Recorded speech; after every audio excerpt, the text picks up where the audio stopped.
मेरो चाहिँ शनिबार आइतबार छुट्टीको दिन हुन्छ नि त, काममा जानु पर्दैन। अनि म चाहिँ नजिकैको पार्कतिर गइरहेको हुन्छु क्या। त्यति धेरै ठुलो त छैन, त्यो पनि एकदम राम्रो लाग्छ कि मलाई चाहिँ यहाँ जान। अनि मान्छे पनि बेलुका टन्नै आउनुहुन्छ क्या यहाँ हावा खान। गाइज यो पुलमा हेर्नु न, अनावश्यक लाइनहरू कति धेरै छ, ऊ तारहरू यत्तिकै झुप्पो छ, कति धेरै के। अनि मैले चाहिँ आज बेलुकाको खाना चाहिँ यस्तै रोस्ट बनाउँछु भनेर सोचेको थिएँ कि।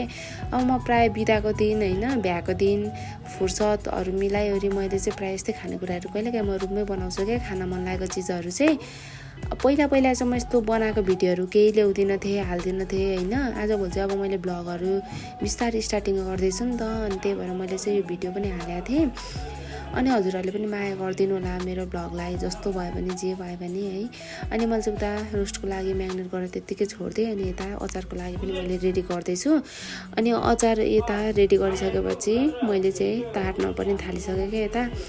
अनि रोस्ट पनि रेडी भयो, मेरो अचार पनि रेडी भइसक्यो गाइजहरू। फाइनली हेर्दा देख्दा यस्तो भयो पनि एकदम मिठो पनि थियो, घरमै बनाएको सादा चिज। Thank you for watching.